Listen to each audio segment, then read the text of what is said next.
화이트리스트 종료, 지소미아 종료, 한국과 일본의 무역 전쟁은 파국으로 치닫고 있습니다. 그렇다면 여기서 드는 궁금증이 있습니다. 많은 시청자 여러분께서 요청하신 질문인데 한국과 일본이 실제로 전력으로 맞붙는다면 어느 나라가 이길까요? 물론 있어서는 안 되는 일이고 생각조차 하기 싫습니다. 하지만 국제관계에서는 약육강식의 법칙이 존재하고 도발을 억제하기 위해서는 언제나 강한 전력을 유지해야 합니다. 두 나라 중 어느 나라가 더 강한지, 그리고 유사시 시뮬레이션, 주한미군 사령관의 객관적인 평가까지 팩트 맛집, 팩트 폭격기 페페TV에서 팩트로 제대로 털어드리겠습니다. 당신이 구독해야 할 단 하나의 채널, Information Broadcasting, 페페TV Fact Check. 미군 사령관은 인터뷰에서 이렇게 말했습니다. 한국과 일본이 맞붙게 된다면 한국이 100% 이길 것이다. 네? 이거 진짜예요? 솔직히 이건 저도 잘 믿지 못하겠습니다. 거짓말 같아요. 왜냐하면 한국은 일본에게 지배당한 적도 있고 일본이 그래도 아직까지는 더 세지 않을까요? 결론부터 말씀드리면 아닙니다. 전 미군 사령관이 말하기를 한국과 일본이 맞붙는다면 한국의 지상전력 70%가 일본 상륙이 가능하다고 했습니다. 우리나라 전력의 증강이 짧은 시간에 증강된 관계로 바다나 하늘에서 일본에 밀리는 것으로 생각하고 있으나 오산이며 비행기는 자체 생산되며 수출할 정도고 공중급유기, 첨단 비행기 F-35 49대를 갖추어서 일본보다는 적지만 거의 대등한 수준이고 세계 2위로 평가받는 세종대왕함을 포함한 제7기동대는 태평양에서의 광범위한 활동이 가능하고 방사능 추진 잠수함 등 세계가 부러워하는 첨단 장비들을 꾸준히 내놓고 있는 세계 4위의 전력 수출국이 되었습니다. 바다와 하늘의 전력은 비슷하나 천궁, 신궁 등 장거리 1500K 발사체로 본토 및 개전 전 상대의 50% 시설이 폐기된 후 개전되는 것이고 역대급 상륙함을 지닌 한국 전력이 본토에 진입은 70%가 가능하다고 예측한다고 했습니다.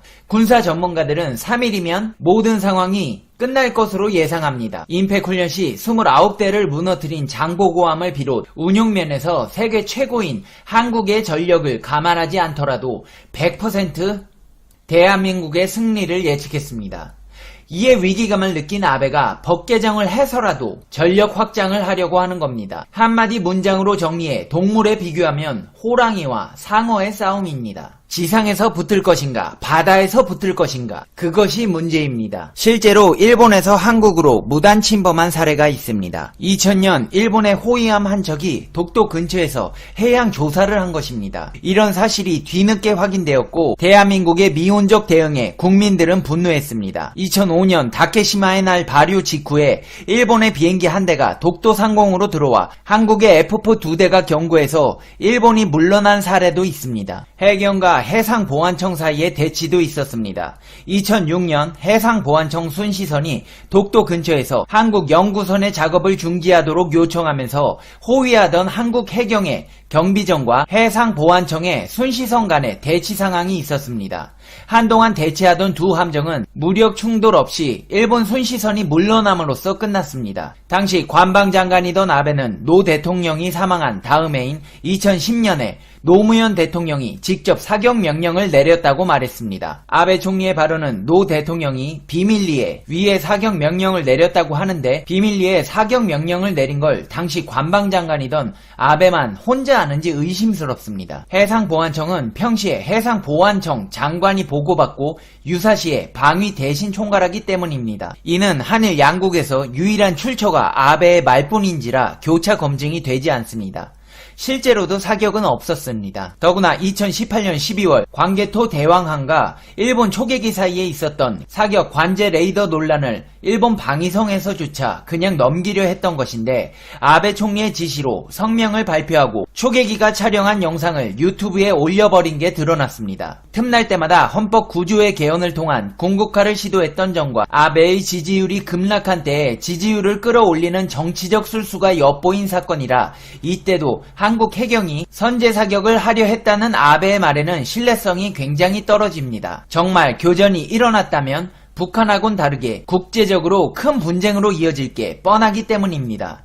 이는 독도가 분쟁 지역으로 번지지 않도록 수십 년간 취해온 한국 정부의 전략과도 위배됩니다. 그리고 이 사건이 있었을 때 마이즈루 호위대군 함정들이 대규모로 집결해 있었습니다. 같은 해 대레이더를 탑재한 일본의 F4가 독도 근처를 침범했고 한국은 도입한 지 얼마 안 된 F-15K를 출격시켜 물러나게 했습니다. 우리나라가 E-737 같은 조기 경보 통제기가 없었을 때 독도의 레이더로 일본을 감시했습니다. 2012년에는 자위대의 헬리콥터가 독도 상공을 침범하고 독도 근처 30마일에 일본의 4,200톤급 구축함이 항해했습니다. 일본 나름대로 작정하고 보낸 것이라고 추정이 가능한 부분입니다. 공군은 F-15K 4대와 광개토 대항급 구축함과 링스 대잠 헬기와 전자전기를 대형 출격시켜 물러나게 했고 이 사건을 국방부가 은폐해 논란이 됐습니다. 당시 네이버 뉴스를 보면 국군 P3 대잠 초계기가 다가가서 왜 독도를 침범했냐고 묻자 자위대는 다케시마를 침범하려는 의도가 없었다고 발뺌했습니다. 그러나 이를 국방부가 민간에 은폐한 것은 명백히 잘못인데 일본의 독도 도발을 숨기려 든 것과 마찬가지이기 때문입니다. 그리고 2010년과 2011년에 한 차례 일본 함정이 독도 공해상을 항해한 적이 있었고 2012년에는 이걸 포함해 5차례나 있었다고 합니다. 해상보안청의 침범 횟수는 거의 100단위입니다. 사실 해상보안청과 주로 대치한 쪽은 대한민국 해양경찰청입니다. 이것이 제대로 촉발된 게 신풍호 사건입니다. 일본의 배타적 경제 수역을 침범했다는 이유로 한국 어선인 신풍호를 납포해 가려던 해상보안청 순시선과 이에 달려온 해양경찰청 경비함이 신풍호를 두고 39시간 동안 대치했던 사건입니다. 외교 갈등으로 비화됐지만 결국 해상보안청이 교섭 끝에 물러나는 것으로 일단락되었습니다. 이 사건 이후로도 해양경찰청과 해상보안청은 독도 인근 해상에서 심심찮게 대치했습니다. 이렇게만 보면 단 몇 건이지만 해상보안청 측 순시선이 침범한 사례만도 수천 건에 달하는 것으로 추측되고 있습니다. 2017년 홍익태 해경본부장의 인터뷰를 보면 일본 순시선은 연 100회, 사흘에 한 번꼴로 독도를 침범했습니다. 2013년 기사와 비교했을 때 일본의 도발이 조금도 줄어들지 않았음을 알 수 있습니다. 1년에 평균 약 100회면 10년이면 약 1000회이고 해방 후부터 일본의 독도 침범이 계속되어 온 것을 생각해보면 일본의 침범 횟수는 훨씬 더 늘어납니다. 이렇듯 일본의 독도 도발이 심화됨에 따라 독도 주둔 계획과 정기적 독도 방어 훈련이 더욱 강화되고 있습니다. 그렇다면 일본의 약점은 무엇일까요? 일본의 다카이 정 교관은 일본 정치가들은 세계 유수 규모의 방위비를 지출하고 첨단 장비를 보유한 일본의 전력은 세계 인류라고 믿고 있다면서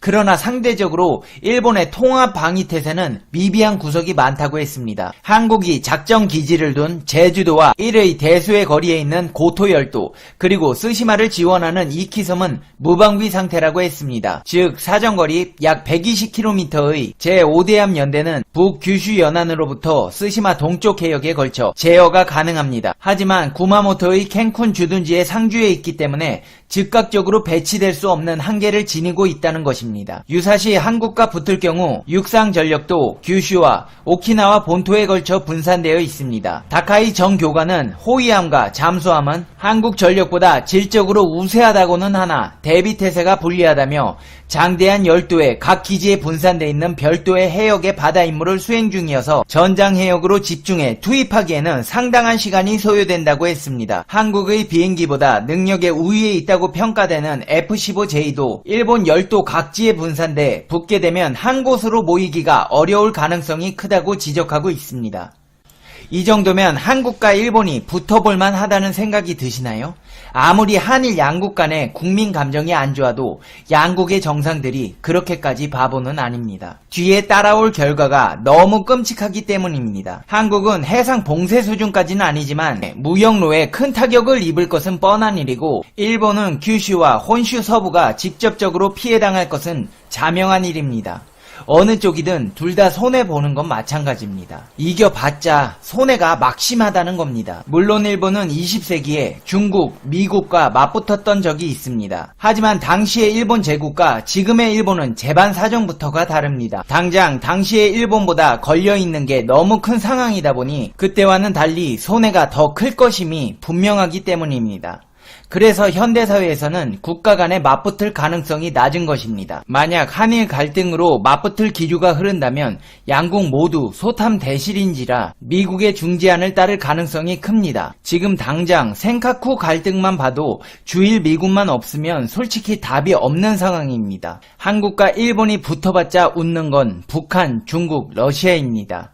그리고 한일 양국이 붙어 피해가 극심하거나 망한다면 세계 경제가 흔들릴 것은 매우 자명합니다. 일본은 GDP 순위 3위에 무역 순위 5위 안에 들어가는 경제 대국입니다. 한국도 GDP 순위 12위에 무역 순위 6위 8위권 안에 드는 세계 경제에서 매우 중요한 주요 경제국입니다. 이런 나라들이 전쟁으로 경제가 안 좋아지면 그리스 사태와는 비교할 수 없는 파장이 일어날 가능성이 큽니다. 당장 지리적인 요소만 봐도 태평양과 아시아를 잇는 통로 2개가 사라지게 됩니다. 게다가 양국이 서로 맞붙어서 상호 간에 입은 피해를 복구하는 것도 문제입니다. 이렇게 피해를 보게 되면 결국 중국의 팽창이나 러시아의 팽창을 상대로 자국의 영역 지역을 제대로 방어하거나 통제하기 어려운 상황에 놓일 수밖에 없습니다. 한마디로 어부질이라는 말을 동아시아 영내에서 실현시켜주는 꼴인 것입니다. 중국에서는 군사력이 약화되어서 자국의 영역 방어와 통제가 버거운 두 국가가 전력 복구하기 전에 영내 정치력을 강화하여 한일 양국에 입김을 넣으려고 들 텐데 거기에 한국과 일본이 개별로 방어하기란 어려운 입장이 있을 수밖에 없습니다.